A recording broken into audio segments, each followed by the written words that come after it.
Well, howdy, y'all. Guess what? I feel good right now. This morning I didn't feel good. I'll tell you what, I felt like my two big toes and actually my 2 feet was in a grave, and the rest of my body was about to fall off. I went to Senior Citizens Center for lunch, had a good lunch, and my pain yesterday, last night, and this morning was so bad I couldn't hardly stand it. And I was just at the doctor's on Monday, I think. I can't remember. It hadn't been too long ago. I hurt all day yesterday bad, and I didn't do anything about it. And sitting at the Senior Citizen Center, they had, after lunch, they had chair exercises scheduled, and I wanted to do that. But I was in so much pain, I was about to cry just sitting there. I didn't call the doctor's office. I just drove out there to the hospital and went to the doctor's office, and they let me in. And my doctor's just there on Monday, Tuesday, and Wednesday. Today's Wednesday. So I didn't expect to see her, but they got a walk-in clinic also. Doctors Without Delay is the name of it. And I figured I'd have to go there. And for either one, my doctor or the Doctors Without Delay, you check in at the same place. And so I checked in, and the young lady there, she knows me because I'm there so often. Everybody in that hospital knows me, but she told me she thought she could get me in to see the doctor. And I said, well, whatever's quickest, I don't care. I got to get some relief. And I got to see my doctor, and she gave me a shot in the butt. Well, she didn't, but she had the nurse give me a shot in the butt. And y'all, it helped 100%. All my pain is gone now. And then I went back to the Senior Citizen Center, and everybody had gone except a couple of men and the lady that runs it. And right after I got there, me and the two men talked for maybe 10 or 15 minutes, and then they left. They had wives that they had to get home to. And so I asked that lady, Brenda, that runs the thing, I said, are you going to do the chair exercises? And she said, well, you're the only one here. I said, well, I'm the one that needs it the most. She said she's afraid to do any exercises with me because of my back. And I said, well, let me be the judge. I said, get them started, and if it's something that scares me, I won't do it. But she had some video that she showed on the TV of chair exercises, and she did them and I did them, and they felt good. They did me more good than all the physical therapy I took at the hospital. And so I told her, I said, I want more of this. So she's going to do it for me. And I'm going to look for it on my TV, see if I can find it. And my doctor, she knows that the physical therapy at the hospital here in town didn't do me any good. I was going to them twice a week for a long time, and they didn't do me any good at all. And so she's trying to get me into the physical therapy at the big hospital south of here, which I hate driving that far, but if they can help me, I will. Or if Brenda will keep doing it for free at the Senior Citizen Center, I'd just as soon or rather actually go there than driving all the way to the big hospital south of here. So I'm going to get help. And I feel so good right now. I am going to do the last Feast of the Bible. I've given you all but one. I'm going to do it. And then I'm going to do wherever it is.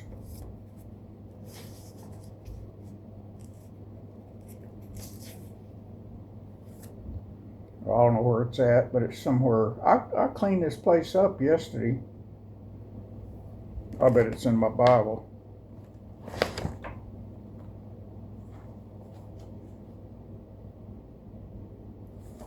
Well, nope. I don't see it in there.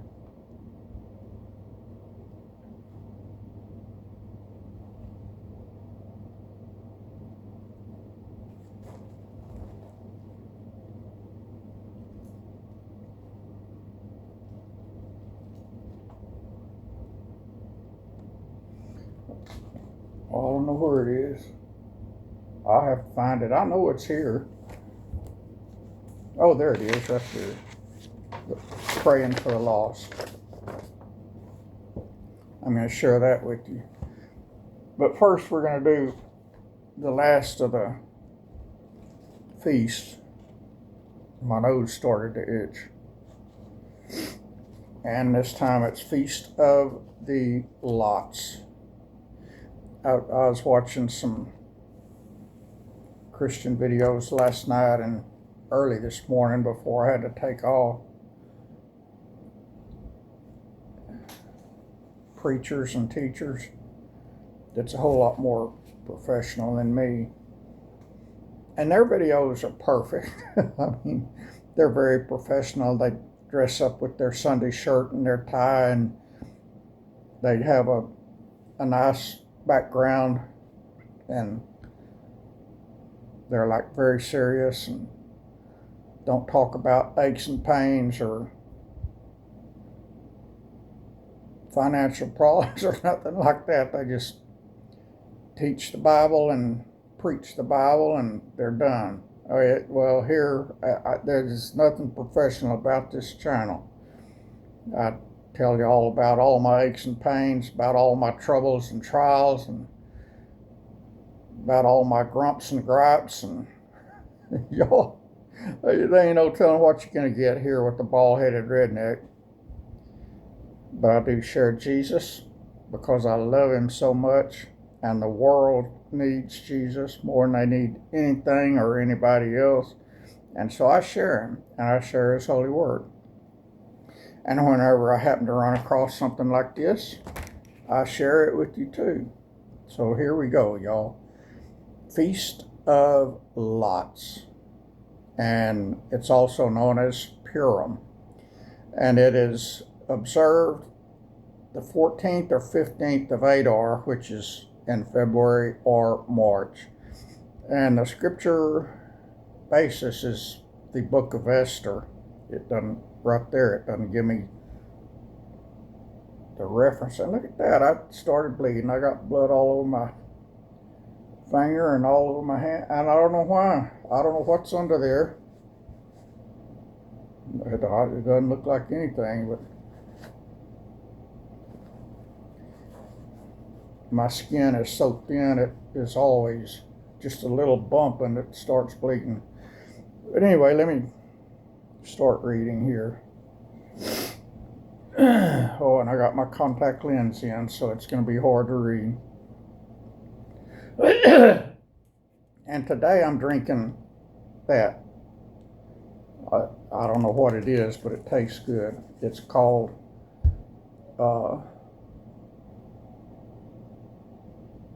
tiger juice. Whatever the heck tiger juice is, that's what I'm drinking. It's good too. And it's a flavor I don't recognize. All right. Feast of Lots commemorates the preservation of the Jewish people. Purim marks the deliverance of the Jews through Jewish Queen Esther in Shushan, Persia, Susa, Iran. Esther was her Persian name, meaning star. Her Hebrew name was Hadassah, which means myrtle.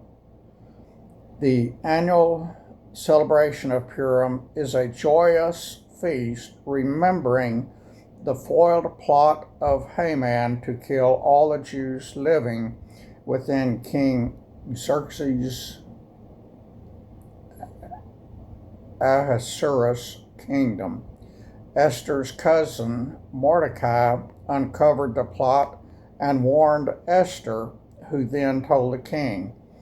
The king had Haman executed, and 14 or 15 Adar became days of joy and feasting. And that you can find in Esther chapter 9, verses 18 through 32. Purim is celebrated on 14 Adar in most cities, except those cities surrounded by walls since the time of Joshua. Walled cities celebrate Purim on 15 Adar, Shushan Purim, and Jewish leap years, when there is an extra month of Adar, Purim is always celebrated on the second month.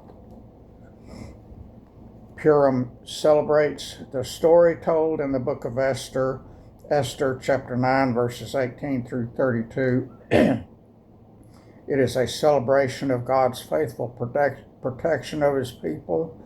The Jews of Esther's day were delivered from an irrevocable decree of the Persian king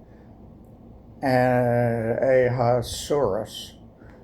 God also has an irrevocable decree that all people are sinners and deserve death. That's referenced in Genesis chapter 2, verse 17, and Romans chapter 3, verse 23. However, the Messiah delivers all who believe in him from that irrevocable decree as well. That's in Isaiah 53 and Romans 6:23. Many have and may continue to persecute believers in Messiah, but Isaiah's prophecy says that they will not prevail because God is with us, or literally because of Emmanuel, Jesus. That's Isaiah chapter 8, verse 10. The word Purim means lots, L-O-T-S, and refers to the lot Haman cast to decide the day for the destruction of the Jewish people. That's in Esther chapter 3, verse 7. God's name is not mentioned in the book of Esther, but his providence and provision are obvious. Purim is a happy and noisy holiday. To celebrate the Megillah, the scroll of the book of Esther, is read in the synagogue. Whenever Haman is mentioned, everyone boos, stamps their feet, and shakes noisemakers called groggers. Whenever Mordecai is mentioned, everyone cheers. Hamantashen are three-cornered cookies, which represent Haman's hat.